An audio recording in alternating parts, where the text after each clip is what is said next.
Assalamualaikum warahmatullahi wabarakatuh. Alhamdulillah, wassalatu wassalamu ala rasulillah wa ala alihi wa sahbihi wa man tabi'ahu wa nasarahu wa walah. Amma ba'd. Al-Fadhil Tuan Imam, tuan-tuan muslimin, muslimat, hadirin hadirat yang dirahmati Allah subhanahu wa ta'ala. Alhamdulillah, setinggi-tinggi kesyukuran kehadrat Allah Jalla wa'ala yang mengizinkan pertemuan kita pada malam ini bagi menyambung apa yang telah kita bahaskan daripada surah Yusuf. Dalam kuliah kita yang lalu kita sudah sampai ayat yang ke-23. Kita bicarakan ayat yang ke-22 dan 23 firman Allah Subhanahu wa taala. A'udzu billahi minasyaitonir rajim. وَلَمَّا بَلَغَ أَشُدَّهُ آتَيْنَاهُ حُكْمًا وَعِلْمًا وَكَذَلِكَ نَجْزِي الْمُحْسِنِينَ. Dan tatkala dia cukup dewasa, dalam riwayat ini menyatakan Nabi Yusuf mencapai umur antara 30 ke 40 tahun. Kami berikan kepadanya hikmah dan ilmu. Demikianlah kami memberi balasan kepada orang-orang yang berbuat baik. وَرَاوَدَتْهُ الَّتِي هُوَ فِي بَيْتِهَا عَنْ نَفْسِهِ وَغَلَّقَتِ الْأَبْوَابَ وَقَالَتْ هَيْتَ لَكَ قَالَ مَعَاذَ اللَّهِ إِنَّهُ رَبِّي أحسن مثواي إنه لا يفلح الظالمون. Dan wanita yang dinamakan Zulaikha itu, kita dah sebut, dah bincangkan hari itu, yang Yusuf tinggal di rumahnya, menggoda Yusuf untuk menundukkan dirinya kepadanya, dan dia menutup pintu-pintu seraya berkata, marilah ke sini. Yusuf berkata, aku berlindung kepada Allah. Sungguh tuanku telah memperlakukan aku dengan baik. Sesungguhnya orang-orang yang zalim tidak akan beruntung. Ini dua ayat yang telah pun kita bincangkan dalam kuliah yang lalu.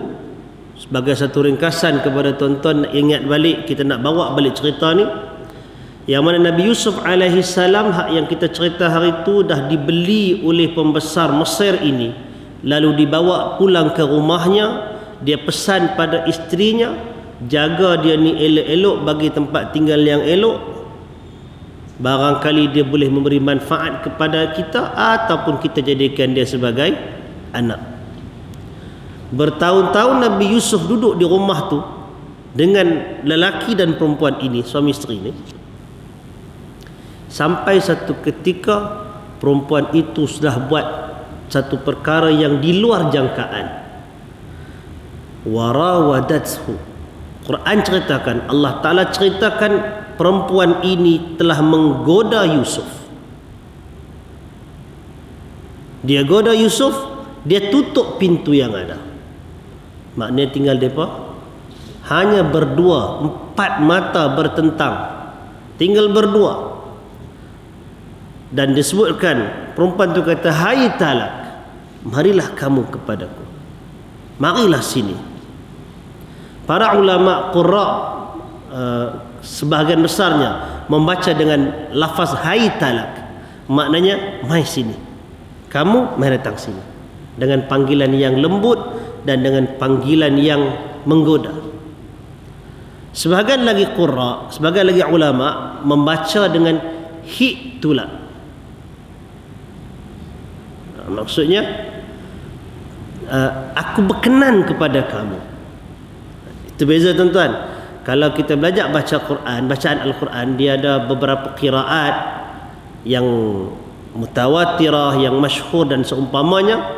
kita akan jumpa beberapa perkataan itu yang berbeza cara sebutan, dan perbezaan pada cara sebutan dalam lafaz Arab ini boleh membawa kepada perbezaan makna. Bila terjemah mereka kita, dia jadi makna lain. Umpamanya macam yang ini, yang masyhur dalam bacaan kita ialah haita. Haitala maknanya panggilan daripada perempuan tadi kepada Yusuf alaihi salam. Tapi kalau kita baca mengikut bacaan yang lain, disebut dengan hitula, maknanya aku berkenan dengan kamu ni. Dan natijah dia sama. Itu natijahnya ialah suatu godaan daripada seorang perempuan kepada seorang lelaki yang sedang dalam usia yang muda, usia yang nafsu tu masih kuat, hanya tinggal dia berdua. Maka itulah tuan-tuan, kita hari tu kita berhenti sampai dekat adingan yang tu, baru adingan panggil mai, baru adingan perempuan tadi menyampaikan hasrat keinginan dia terhadap Yusuf alaihi salam. Dan oleh kerana dia bimbang benda ni daripada pecah rahsia, daripada orang tahu, daripada terbongkar, dia tutup semua pintu, tinggal berdua-duaan. Tuan-tuan yang dirahmati Allah Subhanahu wa taala, nama manusia ni bila dia ada nafsu, jangan sampai terdedah kepada ruang dan peluang. Pasal kalau terdedah kepada ruang dan peluang, ramai yang akan tewas. Ramai. Pasal itu ruang yang sangat terbuka, itu peluang keemasan, tak ada siapa tahu. Dalam keadaan yang perempuan tadi suka, cuma Yusuf alaihi salam atas dasar Allah Ta'ala telah pelihara dia, atas dasar dia kenang jasa, dia kata innahu rabbi, sesungguhnya dia, yakni suami kepada kamu wahai perempuan, adalah tuan aku. Perkataan Rabb di situ maksudnya as-sayyid, maknanya tuan, pemilik yang mengambil aku daripada kecil, bela kat situ, dan dia telah mengelokkan tempat tinggal aku, maknanya dia berlaku mengelok. Takkan aku nak buat khianat, maksudnya macam tu. Pasal orang yang buat khianat tidak akan berjaya. Itu sebenarnya tuan-tuan penghujung ayat yang Allah Ta'ala bagi kepada kita dalam kisah ni, innahu la yuflihudz zalimun, sesungguhnya tidak akan berjaya orang-orang yang zalim. Secara khusus ayat itu memang cerita pasal Yusuf dan Zulaikha. Hak ni kita cerita hari itu.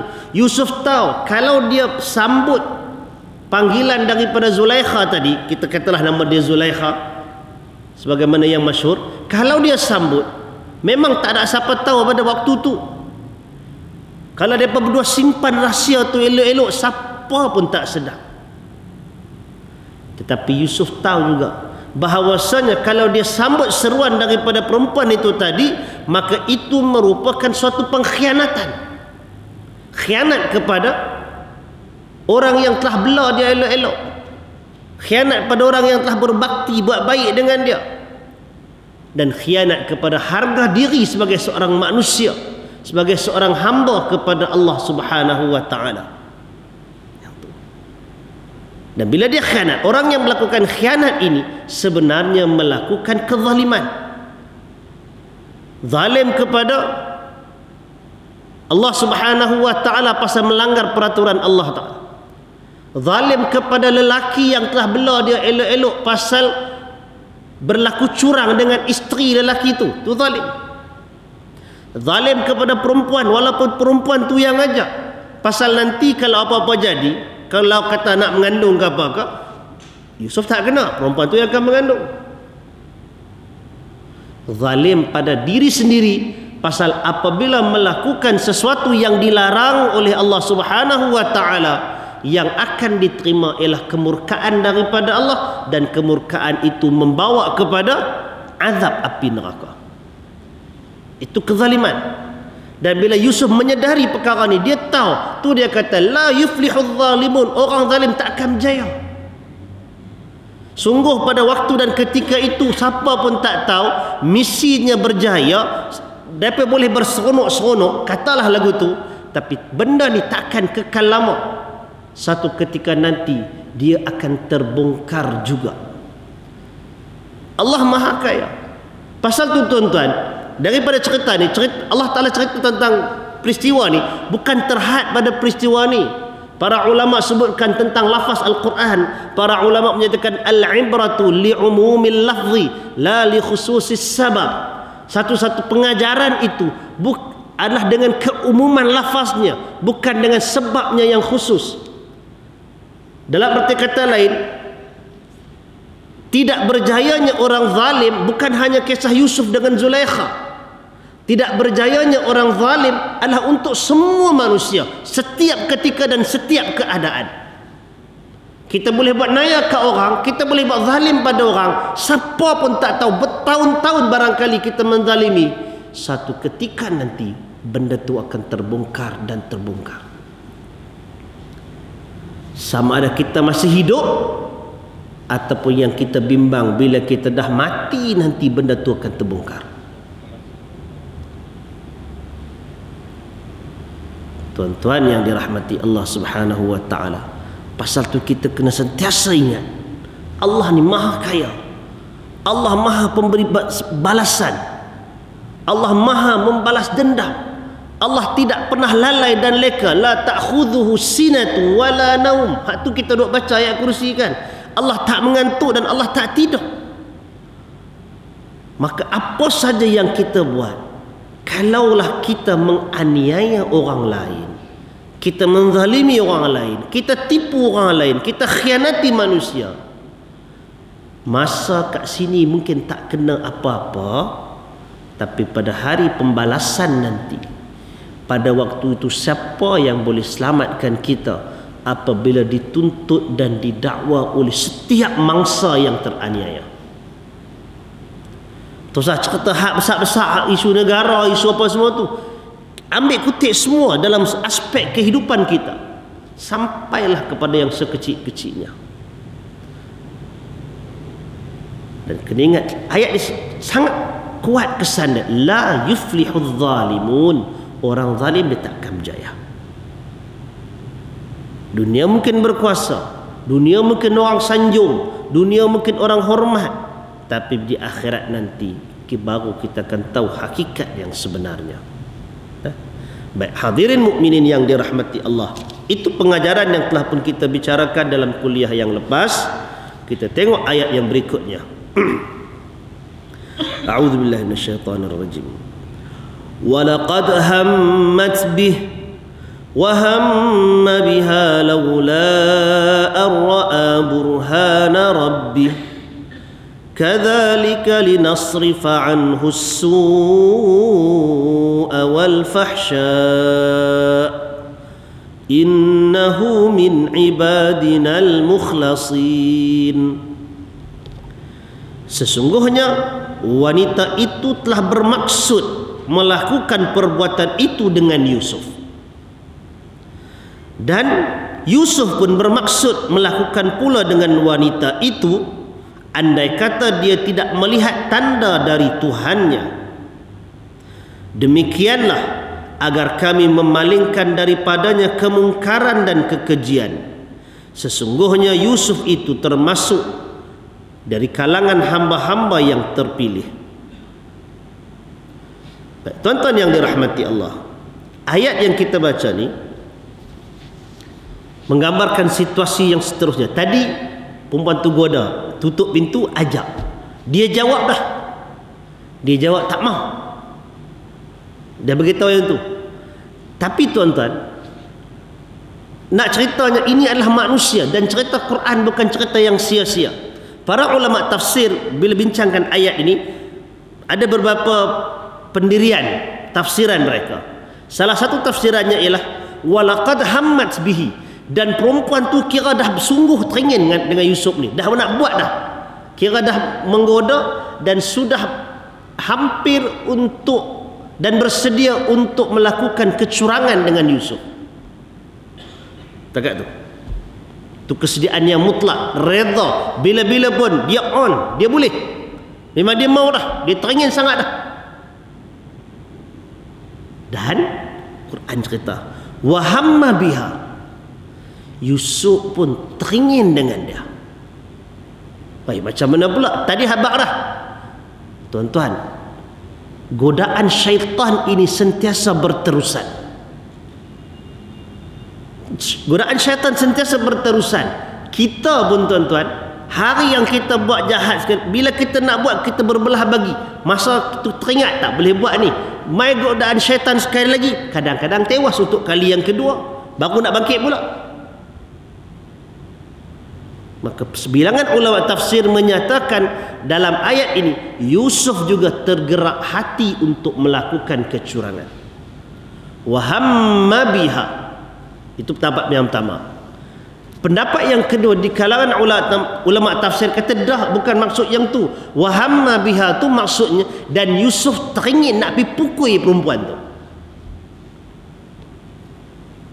Itu pandangan yang disebutkan oleh Al-Imam At-Tabari dan kitab tafsirnya. Dia kata Yusuf ni bila orang tu mai dekat dengan dia, teringin dengan godaan yang bersungguh-sungguh dalam keadaan yang menggairahkan, Yusuf kira bangkit dekat, bukan nak buat nayak, bukan nak buat curang, tapi nak pukul. Itu qaul yang kedua di kalangan ulama tafsir. Tapi kalau kita melihat kepada rentetan rangkaian ayat itu, menunjukkan hak pertama tu lebih dekat. Yang pertama tu lebih dekat. Maka timbul satu persoalan, boleh ke Nabi ni teringin nak buat benda jahat? Bolehkah? Dalam hal ini tuan-tuan, wallahu ta'ala a'lam, ketika berlakunya peristiwa ini, Nabi Yusuf alaihi salam belum dilantik menjadi rasul. Itu boleh ataupun tidak untuk dia teringin melakukan kejahatan, dan benda yang jahat itu bukan calang-calang. Zina yang ditawarkan ketika itu peluangnya. Maka kita tengok yang ada sabit dalam sunnah Nabi SAW, iaitu riwayat yang mana Nabi menceritakan bahawasanya ketika Nabi sedang mengembala kambing, tiba-tiba Nabi dengar bunyi pesta. Biasa dengar hadis itu kan? Nabi terdengar bunyi pesta tu, Nabi teringin untuk menghadiri. Di kota Mekah ketika itu ada bunyi keramaian. Nabi duduk jaga kambing dia kat padang pasir ni, dekat lembah sana tu. Bila dengar bunyi ada keramaian, seronok apa semua tu, Nabi teringin nak tengok. Maka Nabi tinggalkan kambing tu pada kawan yang jaga sama. Nabi pun bergerak untuk menghadiri, nak tengok apa yang ada dan bunyi-bunyi sangat ni. Bila dalam perjalanan tu Nabi rasa sangat mengantuk, Nabi bersandak di pokok dan Nabi terlena. Maka dalam kes itu menunjukkan pada peringkat awal, lamhal ula tu ada teringin nak tahu kenapa. Tetapi Allah Subhanahu wa ta'ala maha memelihara hamba-hambanya, memelihara nabi-nabi dan rasul-rasulnya.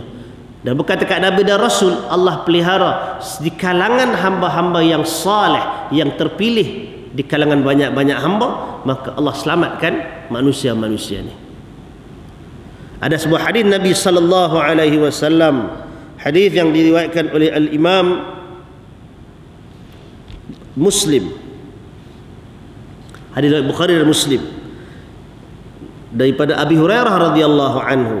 Dia kata, qala Rasulullah sallallahu alaihi wasallam, yaqulullahu ta'ala, idza hamma 'abdi bihasanah faktubuha lahu hasanah, fa in 'amilaha faktubuha lahu bi'ashri amsalha, wa in hamma bisayyi'atin falam ya'malha faktubuha hasanah, fa innama tarakaha min jarra'i, fa in 'amilaha faktubuha bimithliha.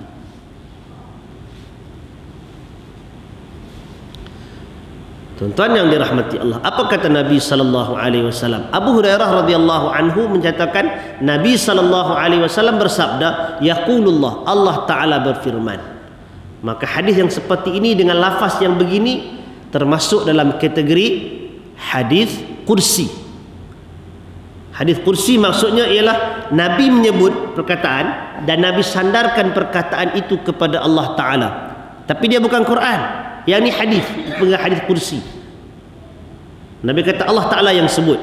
Baik, apa yang Allah Ta'ala bagi tahu dalam hadis ni? Allah Ta'ala kata, apabila seorang hambaku teringin melakukan suatu kebaikan, terlintas nak melakukan kebaikan, maka tulis bagi dia satu kebaikan. Perkataan hamma ni tuan-tuan, teringin, terlintas dalam diri nak buat. Dalam hadis ni Nabi kata, Allah Ta'ala sebut siapa yang teringin dan terlintas nak buat satu kebaikan, Allah perintahkan. Siapa nak tulis ni? Malaikat lah. Ni malaikat yang duk jaga kita kiri kanan ni. Malaikat Allah Ta'ala perintahkan, faktubuha bihasanah, tulis satu kebaikan. Tu baru terlintas nak buat. Allah Ta'ala kata yang tu. Baik, fa in amilha, dan kalau dia buat, mana dia teringin dah nak buat benda baik dan dia buat benda tu, faktubuha lahu bi asyri amsalha, tuliskan untuk dia atas sebab niat tadi ni, atas sebab perbuatan tadi dengan 10 kali ganda. Kalau niat saja dapat 1, kalau buat apa yang diniatkan tadi dapat 10. Wa in hamma bisayyi'atin, kalau dia terlintas nak buat benda jahat, walam ya'malha, tapi dia tak buat, maka tidak ditulis baginya. Tak ditulis kejahatan tadi, tapi Allah Ta'ala kata faktubuha hasanah, tulis satu kebaikan. Terlintas nak buat jahat tapi tak buat, Allah suruh tulis satu kebaikan. Pasal apa? Dalam hadis ni kata, kerana sesungguhnya dia meninggalkan kejahatan itu kerana takutkan aku. Jadi tini-tini tuan-tuan, orang yang berniat nak buat jahat, orang nak buat baik, belum buat apa-apa lagi. Dalam hadis yang lain sebutkan, walam ya'mal biha, dia tak buat pun, dia tak sebut pun, tulis dah satu. Kalau dia buat 10 kali ganda. Kalau dia niat buat jahat dan dia tak buat, tak ditulis kejahatan tu tadi. Dalam hadis ni pula tak disebutkan pula, tulis kebaikan pasal yang dia tinggalkan itu kerana takutkan aku. Jadi ada dua tu. Para ulama sebutkan, membicarakan tentang orang yang niat buat jahat tapi tak buat, dia akan ada dua keadaan. Yang pertama, dia tak buat benda jahat yang dia terlintas nak buat itu kerana dia tak ada peluang nak buat. Ingat malam ni nak pergi merempit kata, malam Sabtu kan, elok kita pun tak ambil motor, start motor tak boleh start, minyak tak ada, ataupun pergi kat motor nak tengok switch motor tak ada, ayah simpan. Ni remaja-remaja ni kan, ayah simpan. Nak buat macam mana? Nak usaha tak boleh, telefon kawan, tak jadi pergi merempit malam ni. Dia tak pergi merempit tu pasal bukan kerana dia takutkan dosa ataupun kerana takutkan Allah, tapi pasal tak ada peluang nak buat. Ataupun baru start motor, bagi depan dapat ada roblok, patah balik duduk dalam rumah dia diam pasal takut roblok. Maka jenis yang macam ini, dia tak buat, tak dapatlah dosa kat dia, tapi dia tak termasuk dalam hadis ini.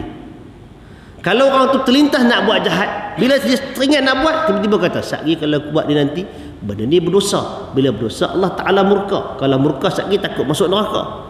Oh, tanya itu. Tak jadi buat.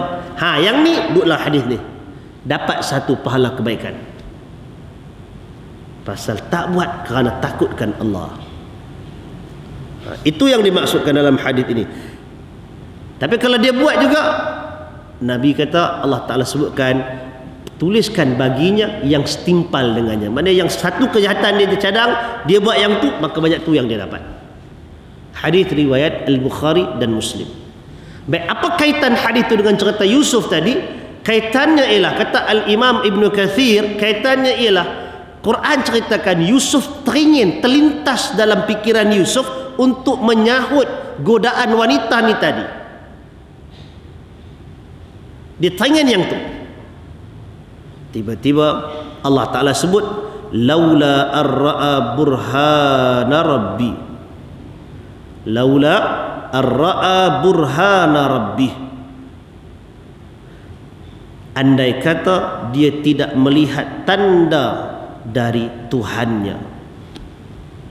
Tiba-tiba kata Imam Ibn Kathir dalam ayat ini, yang Allah Ta'ala tiba-tiba bagikan satu petunjuk kepada Nabi Yusuf alaihi salam, yang menyebabkan Nabi Yusuf tak jadi nak menyahut godaan tu? Apa benda yang Nabi Yusuf nampak? Itu persoalan yang disebutkan, dibincangkan oleh para ulama. Yang pertama, kata Al-Imam At-Tabari, Nabi Yusuf tiba-tiba teringatkan kepada ancaman daripada Allah Subhanahu wa ta'ala. Tiba-tiba dia teringatkan sesuatu yang mengancam. Apa benda? Barangkali, kata ulama tafsir, barangkali dia terlintas nampak muka Nabi Yaqub alaihi salam. Yang tu.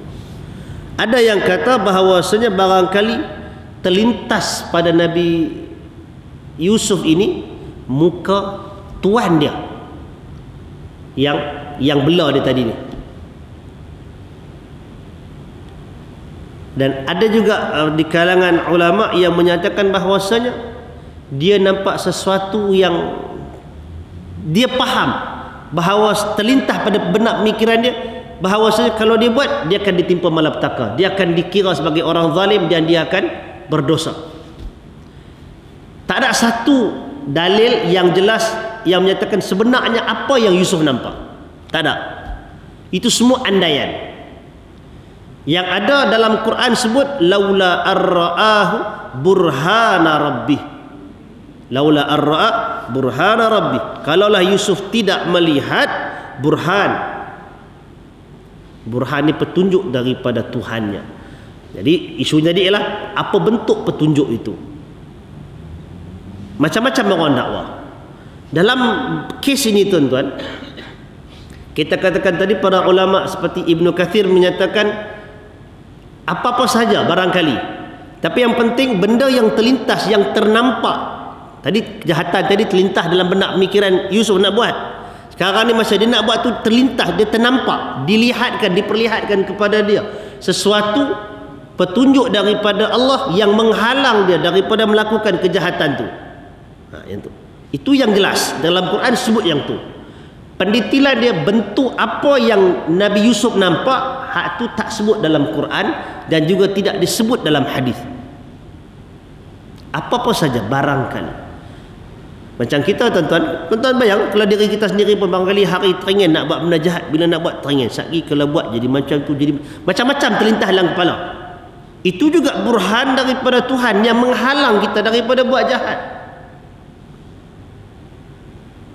Ada orang ada fikir nak buat benda tu, satgilah kalau ambil duit syarikat ni, aku buat macam ni, masa audit nanti mai dia cari tak kena, siapa orang last sekali buat kerja ni.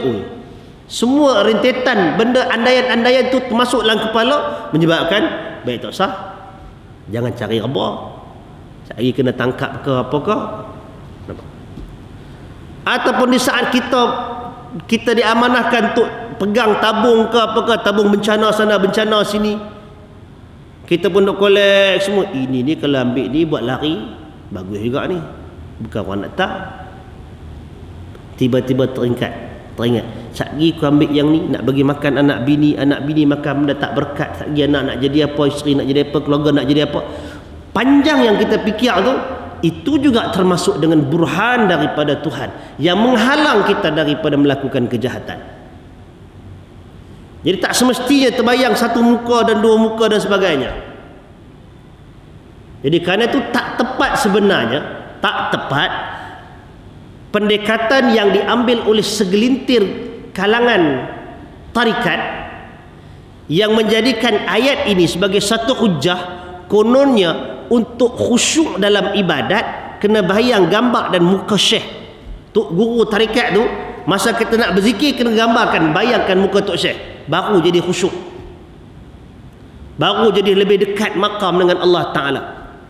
Kalau tanya pasal apa nak kena macam tu, pasal ada berkata Nabi Yusuf hari itu masa dia terselamat daripada godaan Zulaikha, akhirnya dia teringat muka pak dia Nabi Yaqub, menyebabkan dia teringatkan Allah Ta'ala, dia tak jadi buat. Itu adalah bentuk istidlal, bentuk mengambil dalil yang salah, tak kena. Itu bukan hujah, itu bukan dalil. Nah, jadi tuan-tuan yang dirahmati Allah, Maka timbul persoalan tadi ialah, boleh tak kalau kita beramal dengan kita membayangkan muka orang-orang tertentu? Nak kata ya boleh, nak kata tak boleh tuan-tuan, sebenarnya bergantung kepada apa fungsi yang kita bayangkan tu. Bagi seorang anak yang sayangkan mak ayah dia, yang jaga nama baik mak dan ayah dia, kalau dia buat satu perkara, dia terbayang muka mak dan ayah. Hak ni kalau buat ni benda elok, benda yang ni, terbayang muka mak, terbayang muka ayah, terbayang pengorbanan mak ayah. Kalau jenis macam tu tak ada apa. Itulah bayangan motivasi, bayangan yang merangsang diri untuk kekal dalam kebaikan, kekal untuk buat benda-benda yang tidak menyedihkan hati mak ayah. Kalau jenis gambaran bayang macam tu, tak apa, biar pergi ke dia. Pasal tentu bukan niat dia beribadat kepada mak dan ayah, tapi dia membayangkan kalau dia belajar rajin-rajin, teringat sekali mak seronok, ayah pun seronok. Kalau dia bekerja sungguh-sungguh, dia boleh ada duit, sekali dia boleh tolong mak dan ayah. Mak bangkit pagi pergi jual nasi lemak, mak buat begitu dan begini. Lintasan gitu, gambaran muka mak dan ayah ketika dia buat kerja-kerja yang tertentu ni, yang jenis tu tidak menjejaskan ibadat. Tak boleh kira tu syirik, pasal dia bukan kira ibadat tu niat kawan tu. Tapi kalau tuan-tuan tengah solat, bayangkan solat, bayangkan muka tok guru, bayangkan tu, yang tu muskil sikit. Pasal apa kaitan muka tok guru tu, muka ustaz tu, muka tok syekh ni dengan solat kita, dengan amalan-amalan ibadat kita? Tengok di mana kaitannya.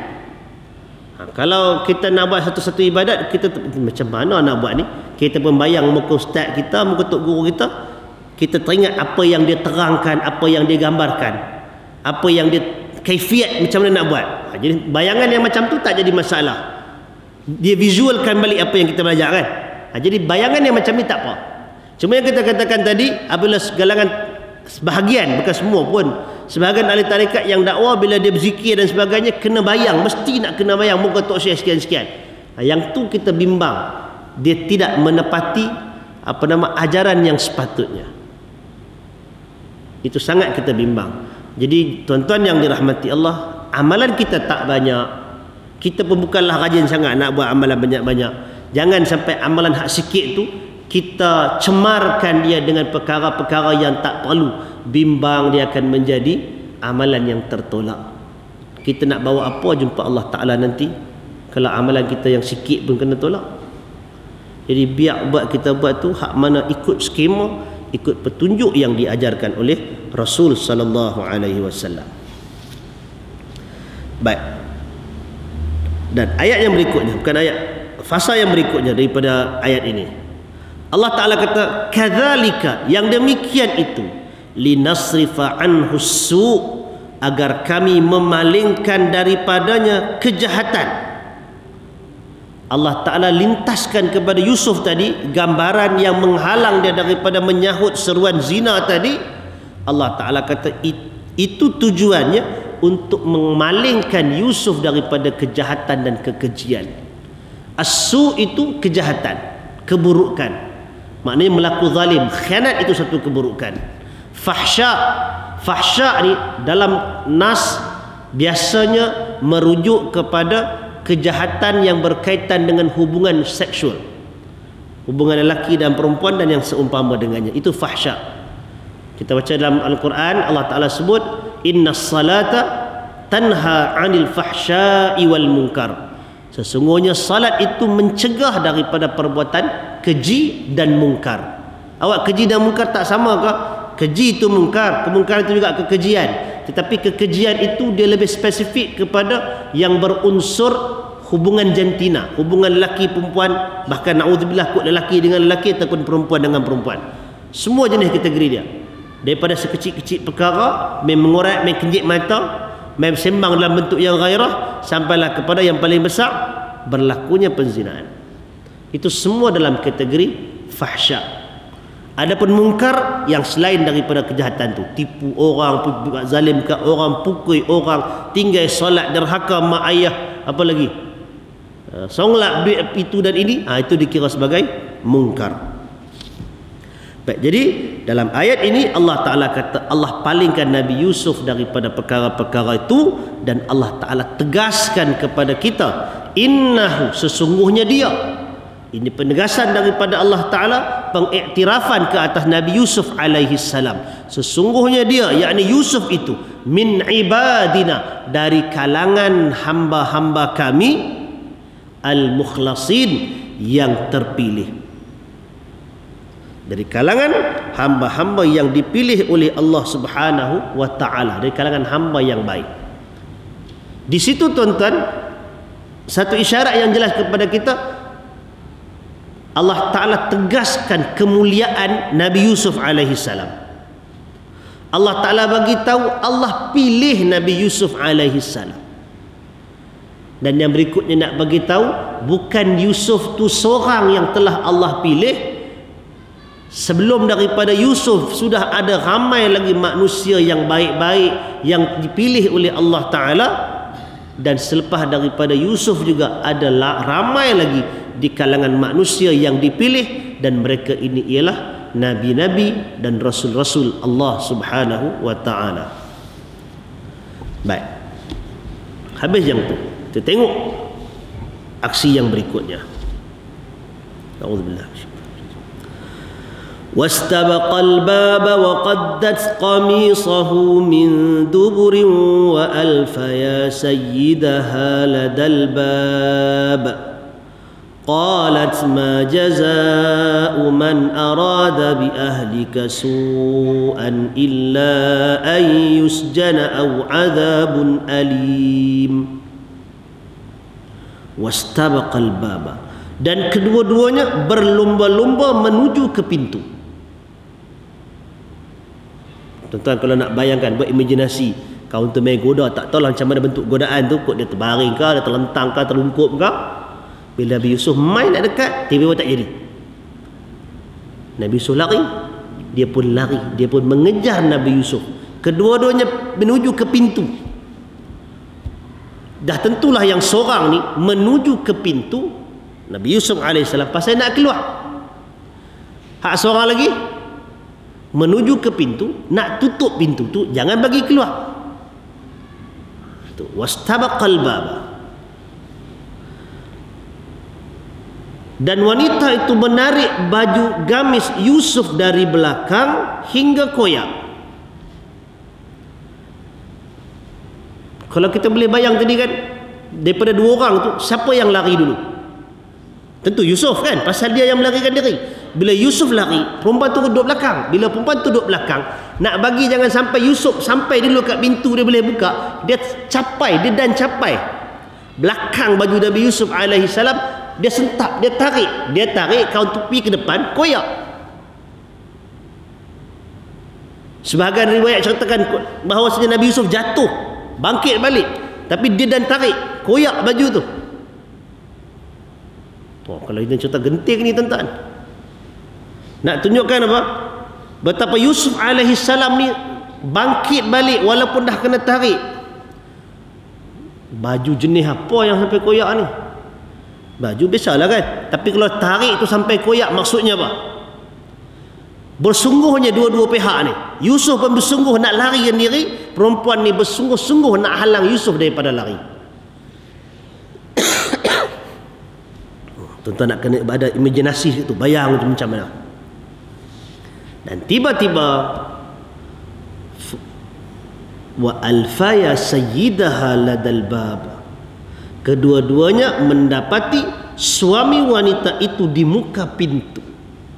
Sampai-sampai kat pintu nak buka, tereng kata tu, keluar muka lelaki tu tadi.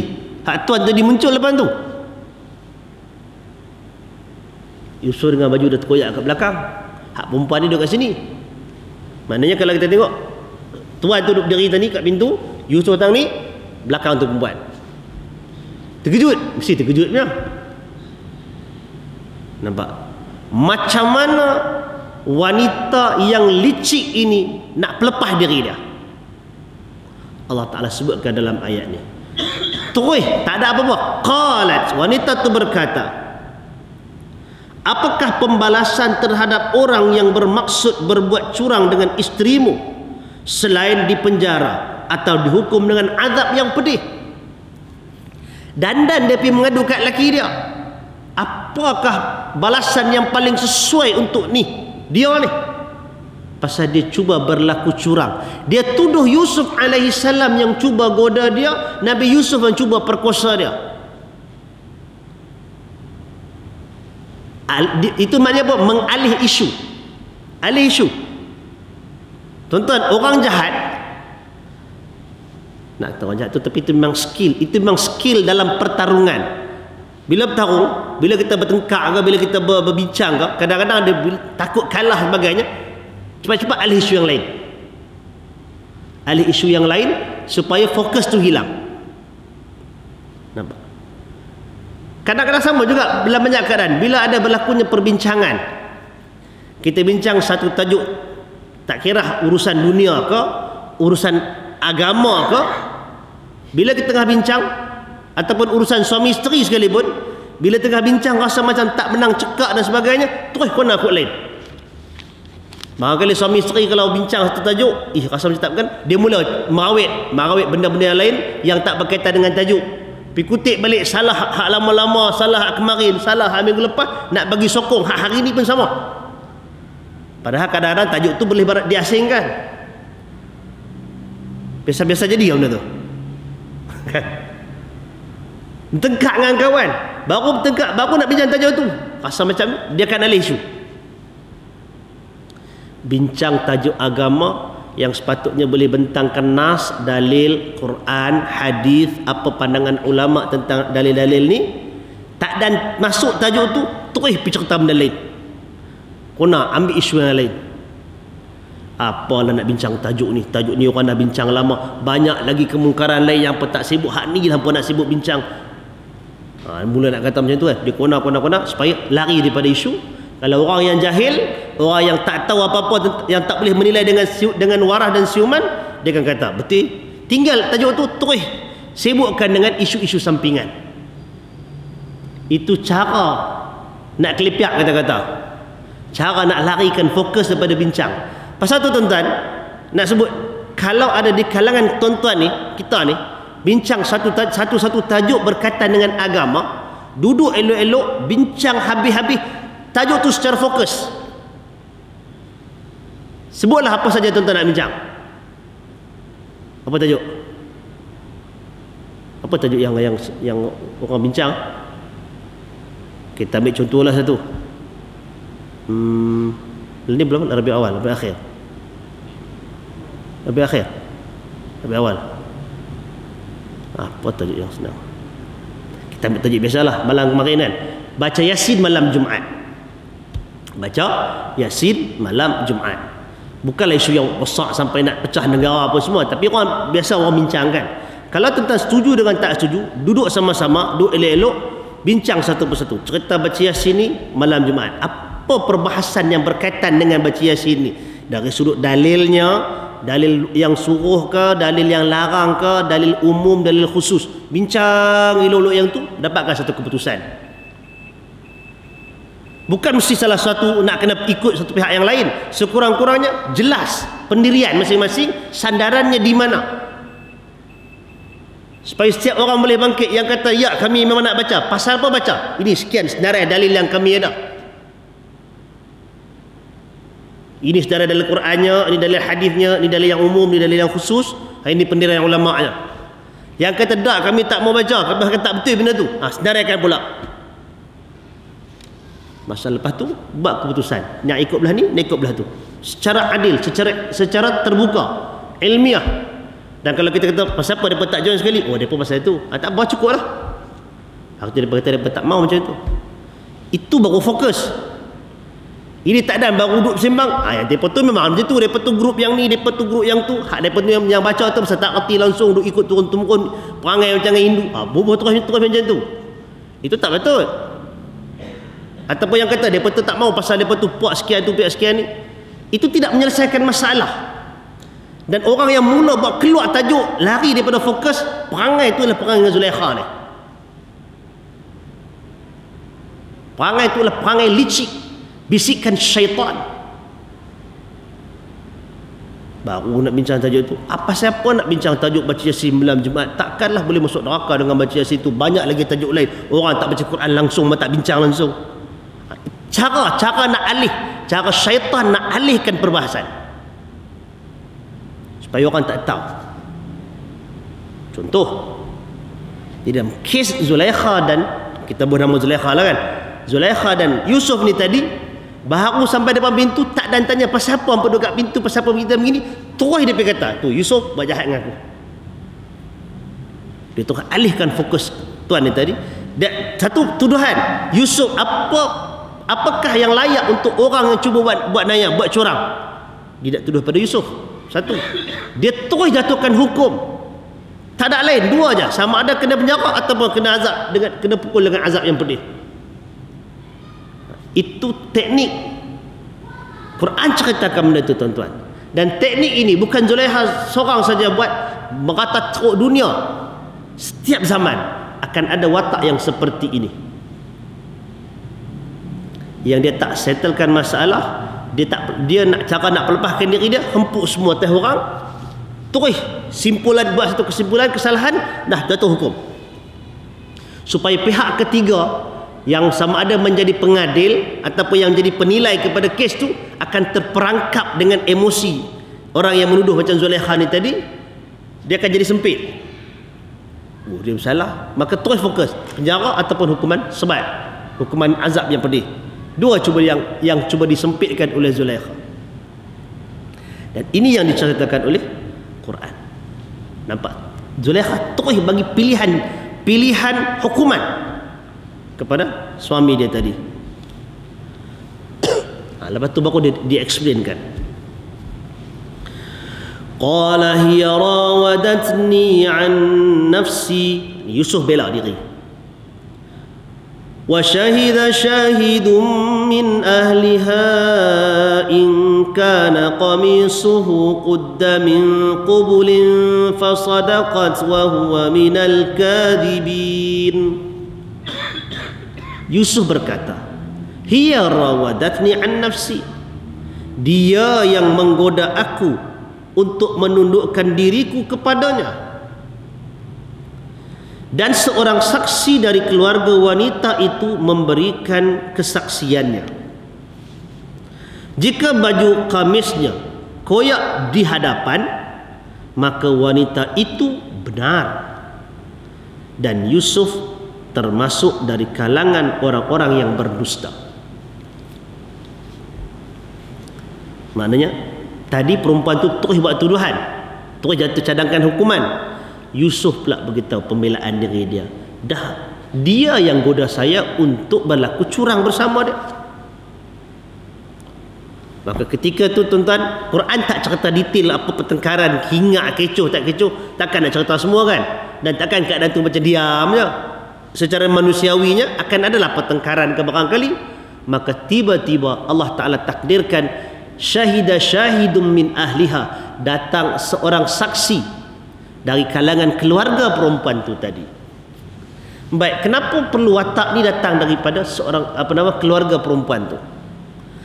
Nak beritahunya supaya kalau dia datang daripada orang lain, mungkin ada bias, mungkin ada orang yang tak tahu. Tetapi nak ceritanya dari kalangan keluarga perempuan tu tadi, maksudnya dia memang ahli keluarga, dia memang duduk di rumah tu dan dia menyaksikan benda tu. Baik, yang para ulama bincangkan ialah siapakah saksi tersebut. Baik, siapakah saksi tersebut? Dalam riwayat Abdul Razzaq daripada Ibn Abbas radhiyallahu anhuma, kata Ibn Abbas, Dzul Lihyah, orang ada janggut. Ibn Abbas kata yang tu. As-Thawri menyeriwayatkan juga daripada Ibn Abbas yang menyatakan bahawa ini adalah daripada orang yang rapat dengan raja, dengan pemilik itu, dengan tuan yang punya tadi. Dan juga kebanyakan ulama yang lain seperti Ikrimah, Qatadah, As-Suddi, Al-Hasan, Mujahid menyatakan dia adalah seorang lelaki dewasa. Yang tu. Pandangan yang kedua yang disebutkan oleh At-Tabari juga menyatakan bahawasanya yang menjadi saksi itu ialah seorang bayi yang berada di dalam buaian. Wallahu ta'ala a'lam. Hadis tentang bayi yang bercakap di dalam buayan ni ada hadis, tapi hadis yang sahih tak kira cerita Yusuf ni. Ada hadis sahih tentang beberapa bayi yang bercakap ketika masih dalam buayan. Salah seorang bayi yang bercakap dalam buayan siapa dia? Nabi Isa alaihi salam. Nabi Isa alaihi salam. Yang kanak-kanak yang maknanya bayi yang belum boleh bercakap, bukan mestinya duduk dalam buayan. Mana bayi yang masih belum bercakap tiba-tiba bercakap, dibercakapkan dia oleh Allah Taala. Salah seorangnya ialah Nabi Isa alaihi salam. Dalam kisah orang Yahudi tuduh Maryam datang bawa anak zina yang tu. Lagi seorang ialah yang dalam peristiwa Ashabul Ukhdud, ketika wanita tu nak terjun ke dalam api, bayi yang dikendongnya itu bagi semangat kepada perempuan tu untuk terjun sama. Dan disebutkan satu lagi ialah cerita pasal siapa dia, hak yang lelaki yang dituduh zina dengan pelacur tu, Allahumma salli ala Muhammad, lupa dah nama tu. Seorang hamba saleh yang dia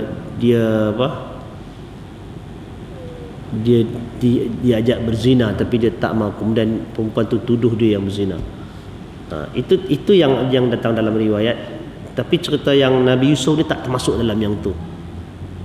Maka menyebabkan pandangan yang pertama bahawasanya saksi yang menyaksikan atau yang memberikan kaedah macam mana nak tentukan kebaikan, siapa yang betul siapa yang salah ni, dia bukan budak-budak, dia bukan kanak-kanak, tapi dia seorang lelaki dewasa. Itu pandangan yang nampak lebih dipilih oleh di kalangan ulama tafsir. Baik, apa yang saksi itu cadangkan? Saksi itu kata, kalaulah Yusuf ni baju dia quddam min qubul, koyak daripada depan, fasadaqat, maka perempuan itu betul, dan dia dari kalangan orang yang dusta. Pasal apa macam tu? Tuan-tuan pernah tengok gambar Melayu ke gambar Hindustan ke apa kan, kalau time lelaki tu nak pi perkosa, nak pi rogol perempuan kan, dia koyak dengan baju-baju dia kan. Kalau tengok wrestling lagi kan, dia koyak baju sendiri kan, koyak ke depan, mana koyak ke belakang. Pasal dia sendiri yang mau, dia koyak ke depan lah. Jadi itu cadangannya. Kalau koyak ke depan, maknanya dia sendiri yang dibuka, takkan mangsa nak tolong buka pula. Maksud kalau dalam cadangan pertama ni, yang mangsa ialah perempuan, hak jahat Yusuf. Jadi Yusuf kalau dia yang jahat, maka dia buka baju dia sendiri, maka dia koyak ke depan, terbuka ke depan. Kalau itu yang berlaku, perempuan tu betul. Yusuf hak yang kata dak, yang kata perempuan tu yang goda dia, Yusuf bohong. Itu cara macam mana nak jatuhkan hukuman saksi itu cadangkan tadi. Tengok ayat berikutnya. Wa in kana qamisuhu qudda min duburin fakadzabat wa huwa minas sadiqin. Dan jika bajunya koyak dari belakang, maka wanita itulah yang dusta dan Yusuf termasuk orang-orang yang benar. Pasal apa pula macam tu? Pasal pemangsa takkan koyak ke belakang. Koyak ke belakang ni tentu orang lain yang koyak. Pemangsa akan koyak ke belakang. Apa nama? Kita ceritakan kalau Yusuf itu pemangsa, dia akan koyak ke depan. Kalau dia tu mangsa, dia nak larikan diri, perempuan tu ligan dia, perempuan tu tarik, koyak ke belakang. Logiknya macam tu. Bila itu berlaku, itu cadangan. Tengok apa dia. Falamma ra'a qamisahu qudda min duburin qala innahu min kaidikun inna kaidakunna azim. Maka tatkala suami wanita itu melihat baju Yusuf koyak di belakang, berkatalah dia, sesungguhnya kejadian itu adalah di antara tipu daya kamu. Dia habaq kat isteri dia, benda ni kamu yang buat tipu daya. Sesungguhnya tipu daya kamu adalah besar. Sang suami tadi beritahu, tengok-tengok koyak kat belah baju Yusuf ni, koyak kat belakang. Yang ni adalah tipu daya kamu. Tipu daya pasal apa? Pasal dia yang teringin, dia yang cuba buat khianat, dia yang cuba goda Yusuf. Itu satu kejahatan lah. Tiba-tiba dia kalih kata Yusuf yang buat benda tu semua kat dia. Itu adalah tipu daya yang licik. Dan tipu daya ni bukan sikit-sikit, ini tipu daya yang besar. Pasal dia buat kesalahan tu, satu, dia goda, dia cuba berlaku curang terhadap suaminya dan terhadap budak yang diamanahkan kepada dia untuk bela dengan elok. Yang kedua, dia pergi tuduh kawan tu buat kejahatan pula. Yang ketiga, dia telah mencadangkan hukuman ke atas orang yang tidak bersalah. Tuan-tuan, orang yang jahat, dia takkan boleh jahat satu. Kalau tidak terkawal, dia akan jahat 1, 2, 3 dan seterusnya. Kalau tak dibendung. Orang yang buat khianat, dia barangkali sukar bila dah terjebak dalam jurang pengkhianatan. Kalau dia tidak ada kesungguhan untuk keluar daripada jurang ini, dia tak akan berhenti dengan satu pengkhianatan. Dia akan buat yang kedua, yang ketiga dan seterusnya. Penipu, dia takkan berhenti dengan satu tipuan saja. Dia takkan berhenti dengan satu pembohongan saja. Dia akan tipu dan tipu dan tipu lagi. Tipu pertama nak menyelamatkan diri daripada keadaan ni, tipu yang kedua pasal nak selamatkan tipu yang pertama, dan begitulah seterusnya. Tipu dan tipu dan tipu. Akhirnya seluruh hidup itu adalah satu penipuan. Dan Allah Maha Kaya. Penipuan itu akhirnya akan terbongkar. Barangkali terbongkar pada ketika dia tak boleh nak jawab apa yang kemudiannya orang nak tuduh kat dia. Yang tu jaga baik tuan-tuan. Jadi al-kaid, perkataan kaid itu ialah tipu daya, helah, pembohongan. Dia bukan tipu sekali. Kaid ni mana satu perancangan, satu konspirasi. Dan suami kepada Zulaikha dia tadi nampak dah ini satu benda yang sangat bahaya. Lalu dia pun berkata, Yusufu a'rid an hadha wastaghfiri li dhanbik innaki kunti minal khati'in. Wahai Yusuf, berpalinglah dari ini. Maksudnya, tinggalkanlah peristiwa ini. Jangan cerita kat siapa. Simpan, rahsiakan cerita ni. Anggap macam tak tahu. Wih, macam tu pula. Ya. Bagi seorang lelaki, bangsawan, orang keenamaan, tiba-tiba keluar skandal isteri dia buat benda jahat dan seumpamanya. Siapa yang dia cuba buat skandal? Lah, dengan budak duduk dalam rumah dia je pun. Dengan pekerja dia, dengan khadam dia, dengan hamba sahaya dia, dengan nak angkat dia. Cerita tu leceh lah kan. Hilang kredibiliti sebagai seorang pemimpin negara. Maka cara dia adalah sembunyikan, senyap sunyi. Kalau yang ni tak apalah, dia senyap sunyi dengan suruh diam-diam je. Kalau dia membaikkan orang lain, itu yang kadang-kadang upah kawan tu, upah kawan ni, bagi dia diam terus. Tak tahu tak ada ya. Barangkali boleh berlaku. Tambah tuan-tuan, banyaklah ni yang jenis upahan-upahan ni, bagi sekian-sekian duit, kau bagi dia diam sudah. Senyap sembunyikan. Dan dalam kisah Yusuf ini salah satu bentuk bagaimana orang-orang kenamaan cuba menyelamatkan maruah diri dia, cuba menyelamatkan begitu dan begini. Maka dia pujuk Yusuf, a'rid an hadha, tinggalkan, rahsiakan peristiwa ini. Tapi pasal dia ni orang baik juga, dia kalih pada isteri dia pula. Dia kata, wastaghfiri li dzambiki, dan mohonlah keampunan untuk dosamu itu. Innaki kunti minal khati'in, sesungguhnya kamu termasuk dari kalangan orang-orang yang melakukan kesalahan. Hadirin yang dirahmati Allah Subhanahu wa taala. Itu dia babak yang berikutnya daripada kisah hidup Nabi Yusuf alaihi salam. Kita dah bawa daripada cerita dia mimpi, dia mengadu ke ayah dia, dilempak masuk dalam telaga, diambil dan dibela, dijual, kemudian dibela. Kita dah masuk tajuk Nabi Yusuf digoda, dan Nabi Yusuf kemudiannya disuruh menyimpan rahsia tersebut. Itu baru sebahagian daripada kisah hidup Nabi Yusuf alaihi salam. Lepas daripada tu ada banyak lagi peristiwa yang dilalui oleh baginda yang kita akan telusuri, yang kita akan cuba hayati dan ambil pengajaran daripadanya insya-Allah. Jadi hadirin yang dirahmati Allah, cukup sekadar itu apa yang boleh kita bicarakan ayat 24 sampai 29. Siapa yang hafal tak apalah hafal belakang nampaknya. Yang tak hafal tentang balik lagi tengok Quran, buka balik terjemahan, baca balik setakat mana yang ada. Wallahu taala a'lam. Ada apa-apa soalan?